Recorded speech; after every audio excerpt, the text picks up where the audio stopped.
وأطيعوا الرسول. وقال النبي صلى الله عليه وسلم: كل محدثة بدعة وكل بدعة ضلالة وكل ضلالة في النار، أو كما قال عليه الصلاة والسلام۔ محترم و معزز حاضرین گرامی،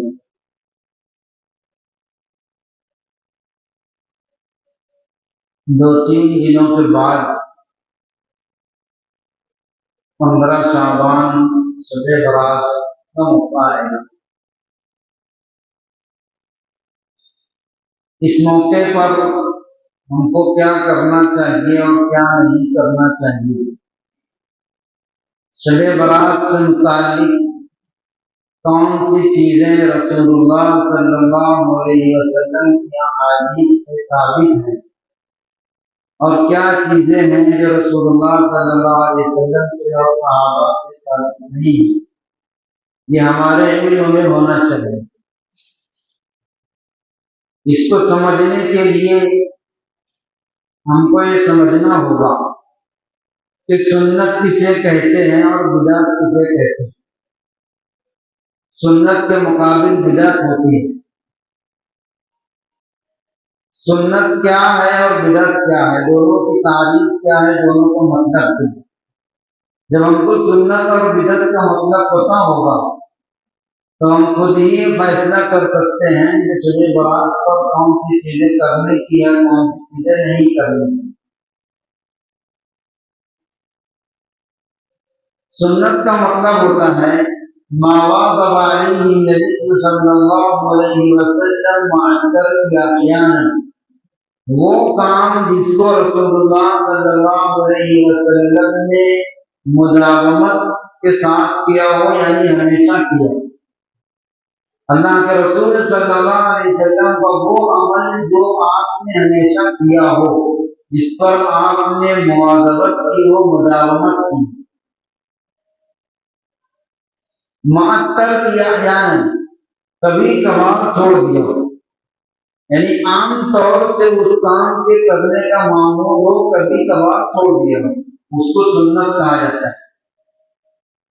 اس سے یہ سمجھ میں آیا کہ اللہ کے رسول صلی اللہ علیہ وسلم کی زندگی کا کوئی ایسا عمل جو آپ نے زندگی میں ایک آدھ بار کیا وہ سنت نہیں ہے۔ سنت ہونے کے لیے لازم ہے کہ آپ نے اس کو ہمیشہ کیا۔ کبھی ایک آدھ مرتبہ اگر آپ نے کوئی کام کیا تو اس کو سنت نہیں کہا جائے، تو چاہے آپ نے کسی مجبوری کی بنا پر کیا ہو یا آپ کی خصوصیت ہو، اس کو ہم سنت نہیں کہہ سکتے۔ جیسے مثال کے طور پر ہم لوگ نماز سے پہلے اور بعد کی سنتیں معطلہ پڑھتے ہیں، وضو کے اندر مسواک کرتے ہیں، وضو کے اندر ہر عضو کو 3 مرتبہ دھوتے ہیں، یہ تمام چیزیں سنت ہیں، اس لیے کہ اللہ کے رسول صلی اللہ علیہ وسلم نے ان کو ہمیشہ کیا۔ یہ ایک مثال ہے۔ اس کے مقابل ہوتی ہے بدعت۔ بدعت کہتے ہیں کسی بھی نئے کام کو، ایسا کام جو اللہ کے رسول صلی اللہ علیہ وسلم سے ثابت نہ ہو، قرآن و حدیث میں اس کا ثبوت نہ ہو، اور اس کو اس طور پر کیا جائے تو اس کو لازم سمجھ لیا جائے، اس کا انتظام کیا جائے اور اس کو دین کا حصہ سمجھ لیا جائے، وہ بدعت بن جاتی ہے۔ ہر نیا کام بدعت نہیں ہے۔ اگر ہر نیا کام بدعت ہوتا تو ہم اور آپ ہمارا وجود ہی بدعت ہوتا، یہاں پہ نہیں۔ ہر نیا کام بدعت نہیں ہے، وہ نیا کام جس کو دین کا حصہ سمجھ لیا جائے وہ بدعت کہلاتا ہے۔ اللہ کے رسول صلی اللہ علیہ وسلم کے زمانے میں نہ ہو، صحابہ کے زمانے میں نہ ہو، بعد میں وہ اس کا ایجاد ہوا اور اس کو دین کا جزو سمجھ لیا گیا، اس کو کہتے ہیں بدعت۔ جیسے بہت ساری ایسی چیزیں ہیں جو رسول اللہ صلی اللہ علیہ وسلم کے زمانے میں نہیں تھی، بعد میں کی جانے لگی اور اس کو لازم اور ضروری سمجھ گئے، وہ چیزیں بدعت کہلاتی ہیں۔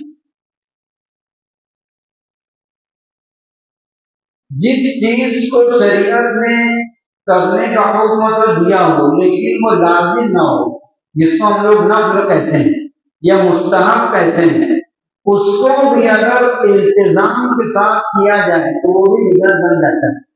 اس لیے بعض لوگوں نے بدعت کی تعریف کی ہے التزام ما لا یلزم، جو چیز شریعت میں لازم نہ ہو اس کو لازم سمجھ لینا بدعت ہو جاتا ہے۔ جیسے مثال کے طور پر نفل نماز پڑھنا لازم نہیں ہے، اگر ہم پڑھتے ہیں تو ثواب ملے گا، نہیں پڑھتے ہیں تو کوئی حرج نہیں، نفل کا مطلب یہ ہوتا ہے۔ اسی طرح مستحب ہے، اگر عمل کرتے ہیں تو ثواب کی چیز ہے، اور اگر نہیں عمل کرتے تو کوئی حرج نہیں۔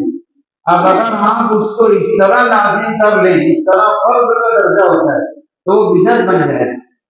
تو کوئی بھی چیز جو شرعاً لازم نہ ہو اس کو لازم سمجھ لینا، فرض اور واجب کا درجہ دے دینا، وہ شرعاً بدعت کہلاتا ہے۔ تو جو چیز دین میں بالکل نہ ہو یا ہو لیکن مستحب اور نفل کے درجے کی ہو اس کو لازم کر لینا، اس کو دین سمجھ لینا یہ بدعت ہے۔ ہاں اگر نیا کام ہے لیکن اس کو ہم دین سمجھ کر نہیں کرتے تو اس کو بدعت نہیں کہا جائے۔ جیسے مثال کے طور پر ایک شخص نے مجھ سے سوال کیا کہ اگر ہم عید میلاد النبی مناتے ہیں تو اس کو بدعت کہا جاتا ہے، اور 15 اگست اور 26 جنوری کو خوشی مناتے ہیں اس کو بدعت نہیں کہتے۔ بہت واضح فرق ہے، دین کا حصہ سمجھ کر کیا جائے گا تو کام بدعت ہوگا۔ 15 اگست اور 26 جنوری کو کوئی خوشی دین کا حصہ سمجھ کر نہیں مناتے، وہ ایک غلط چیز ہے، اس لیے اس کو بدعت نہیں کہا جاتا۔ اور دوسرے موقع پر جو کام کیے جاتے ہیں اس کو لوگ دین کا حصہ سمجھتے ہیں۔ تو بدعت کے اندر ایک شرط یہ ہے کہ نیا کام ہوا اس کو دین سمجھ کر کیا جائے، وہ بدعت کہلاتا ہے۔ اتنا سمجھ لینے کے بعد آپ نے سمجھیے کہ شب برات کے موقع پر اللہ کے رسول صلی اللہ علیہ وسلم سے کیا چیزیں سنت کے درجے میں ثابت ہیں اور کیا چیزیں ثابت نہیں ہیں۔ ایک طبقہ تو وہ ہے جو سرے سے شب برات کے فضائل کا انکار کرتا ہے۔ بعض لوگ یہ کہتے ہیں کہ شب برات پر کوئی بھی چیز احادیث میں ثابت نہیں ہے، یہ غلط ہے، بالکل انکار کرنا غلط ہے۔ ہم یہ کہہ سکتے ہیں کہ شب برات کے موقع پر صحیح احادیث سے کسی عمل کا کرنا ثابت نہیں۔ احادیث کے اندر صحیح ضعیف جیسے درجات ہوتے ہیں، لیکن ایک بات یہ سمجھنا چاہیے کہ حدیث سب صحیح ہوتی ہے۔ ہم لوگ تو کہتے ہیں حدیث صحیح اور ضعیف، تو یہ حدیث کی سند ہوتی ہے۔ سند کا مطلب ہوتا ہے سلسلہ، جس سلسلے سے حدیث شریف اللہ کے رسول صلی اللہ علیہ وسلم تک پہنچتی ہے کہ فلاں نے ان سے پڑھی تھی، انہوں نے ان سے حدیث شریف پڑھی، تو یہ سند ہوتی ہے۔ سند ضعیف اور صحیح ہوتی ہے لیکن حدیث سب صحیح ہوتی ہے۔ تو بعض لوگ یہ کہتے ہیں کہ شب برات کے فضائل میں کوئی بھی چیز احادیث میں ثابت نہیں ہے، یہ بات درست نہیں۔ فضائل بہرحال ثابت ہیں۔ اللہ کے رسول صلی اللہ علیہ وسلم سے شب برات کے متعلق کیا چیزیں ثابت ہے، اس میں سب سے پہلی چیز یہ ہے، حضرت عائشہ رضی اللہ تعالیٰ عنہ فرماتی ہیں فقط رسول اللہ صلی اللہ علیہ وسلم لیلۃ النصف من شعبان، میں نے رات کو اللہ کے رسول صلی اللہ علیہ وسلم کو گھوم پایا، بستر پر موجود نہیں ہے۔ فخرجت فإذا هو بالبقیع، میں نکلی آپ کو تلاش کرنے تو دیکھا کہ آپ بقیع میں قبرستان میں ہیں۔ میں گئی تو آپ نے فرمایا اتخافین ان یعیب اللہ علیک ورسولہ، کیا تجھ کو اس بات کا اندیشہ ہوا کہ اللہ اور اس کے رسول اس پر ظلم کریں گے، یعنی میں کہیں چلا جاؤں گا؟ حضرت عائشہ نے فرمایا کہ نہیں یا رسول اللہ، ظننت انک عقیت بعض نسائک، مجھے گمان ہوا کہ میری باری میں کسی اور کے پاس چلے جائیں گے، اس لیے میں آپ کو تلاش کرنے کے لیے نکلی۔ تو آپ نے فرمایا ان اللہ تعالی ينزل لیلۃ النصف من شعبان، اللہ تعالیٰ نصف شعبان کے رات میں آسمان دنیا کو اترتے ہیں۔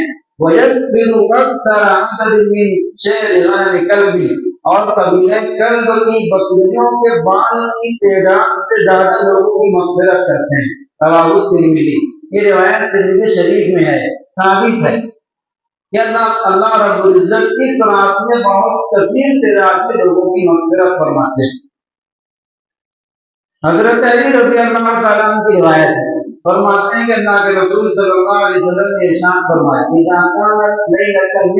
شعبان، جب نصف شعبان کی رات ہو، فقوموا لیلہ، اس کے راتوں میں عبادت کرو، اس کے رات میں عبادت کرو، وصوموا نہارہ، اس کے بعد والے دن میں روزہ رکھو۔ یہ بھی روایت ترمذی شریف کے اندر ہے، ابن ماجہ میں ہے، حضرت علی رضی اللہ تعالیٰ عنہ روایت کرتے ہیں۔ اس طرح کی اور بھی کئی روایتیں ہیں، تقریباً 10 صحابہ ہیں جو اس طرح سے شب برات کے فضائل سے متعلق روایتیں نقل کرتے ہیں، تو اس کی فضیلت کا سرے سے انکار کرنا درست نہیں ہے، بہرحال اس کے فضائل ثابت ہیں۔ لیکن جو چیز شریعت میں جس درجے میں ثابت ہے اس کو اسی درجے میں رکھنا چاہیے۔ میں نے یہیں سے بات شروع کی تھی کہ سنت کیا اور بدعت کیا۔ اگر ہم کسی نفل کو اس کے درجے سے بڑھا کر فرض تک پہنچا دیتے ہیں تو وہ بجائے نفل اور مستحب ہونے کی بدعت بن جائے گا۔ اس رات میں اللہ رب العزت کثرت سے مغفرت فرماتے ہیں۔ دوسری چیز جو اس رات کے متعلق احادیث میں ہے، اللہ کے رسول صلی اللہ علیہ وسلم بھی اور آپ کے صحابہ بھی اس رات میں نفل عبادات کیا کرتے تھے، تو اس رات میں عبادت کرنا ثابت ہے، کرنا چاہیے، ثواب کی چیز ہے، برکت کی چیز ہے، لیکن نفل ہے۔ اور اس رات میں عبادت کرنے کے لیے کوئی خاص کیفیت، کوئی خاص نماز مشروع نہیں ہے۔ بہت سے لوگ نہ جانے کون کون سی کتابوں سے اس طرح کی روایتیں اٹھا کر بیان کر دیتے ہیں کہ اس طرح سے اس رکعت میں یہ سورہ پڑھنا ہے، اتنی مرتبہ پڑھنا ہے، یہ سب روایتیں ثابت نہیں ہیں۔ اتنا ہے کہ اللہ کے رسول صلی اللہ علیہ وسلم اور آپ کے صحابہ بھی اس رات میں عبادت کیا کرتے، تو عبادت کرنا چاہیے، لیکن عبادت کس طرح کرتے تھے؟ عبادت کرتے تھے نفل کے طور پر اور اپنے اپنے گھروں میں، اپنے اپنے گھروں میں عبادت کیا کرتے تھے۔ دین نام ہے اتباع کا۔ ہم کو چاہیے کہ اگر شب برات میں عبادت کرنا ہے، نفل عبادت کرنا ہے، تو اپنے گھروں میں اہتمام کریں۔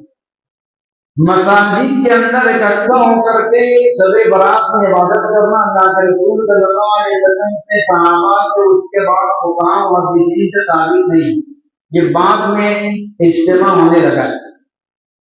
اس لیے یہ سمجھیں کہ ایک تو نفل عبادت ہے، اس کا کوئی طریقہ متعین نہیں ہے، مسجد میں اکٹھا ہو کر جمع ہو کر کرنا ثابت نہیں ہے، اپنے اپنے گھروں پر اپنے اپنے مقام پر رہتے ہوئے نفل عبادات کرنا حضور کریم صلی اللہ علیہ وسلم سے، آپ کے صحابہ سے ثابت ہے، تو ہم کو اس کو اسی درجے تک رکھنا چاہیے۔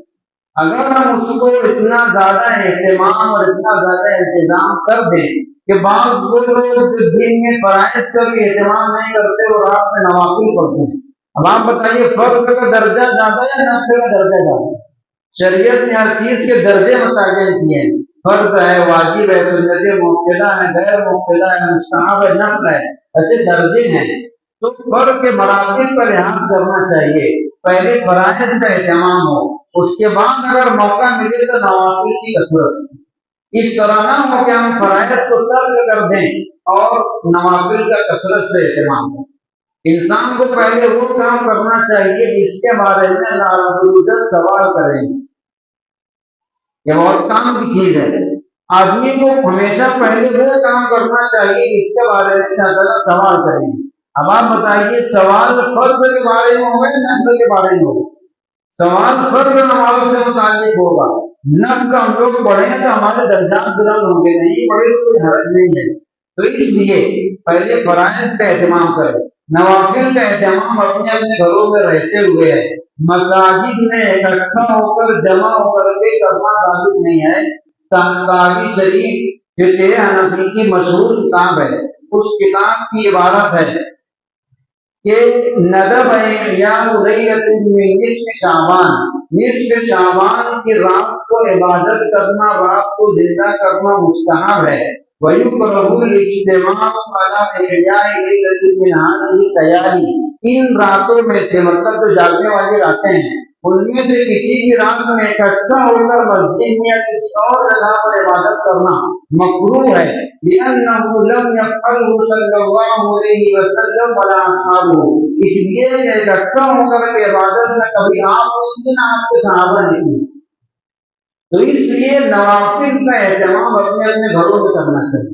بہت سے لوگ یہ عذر پیش کرتے ہیں کہ گھروں میں پڑھنے کی عادت نہیں ہے، گھروں میں پڑھنے سے نیند لگ جاتی ہے، مسجد میں سب لوگ رہتے تو نیند نہیں آتی۔ اس کا حل مفتی تقی صاحب دامت برکاتہم فرماتے ہیں کہ اللہ رب العزت نے ہم سے کتنے گھنٹے عبادت کرنے اس کا مطالبہ نہیں کیا، جتنا اپنی خوشی سے ہم کر سکیں سنت کے مطابق اس کا مطالبہ کیا ہے۔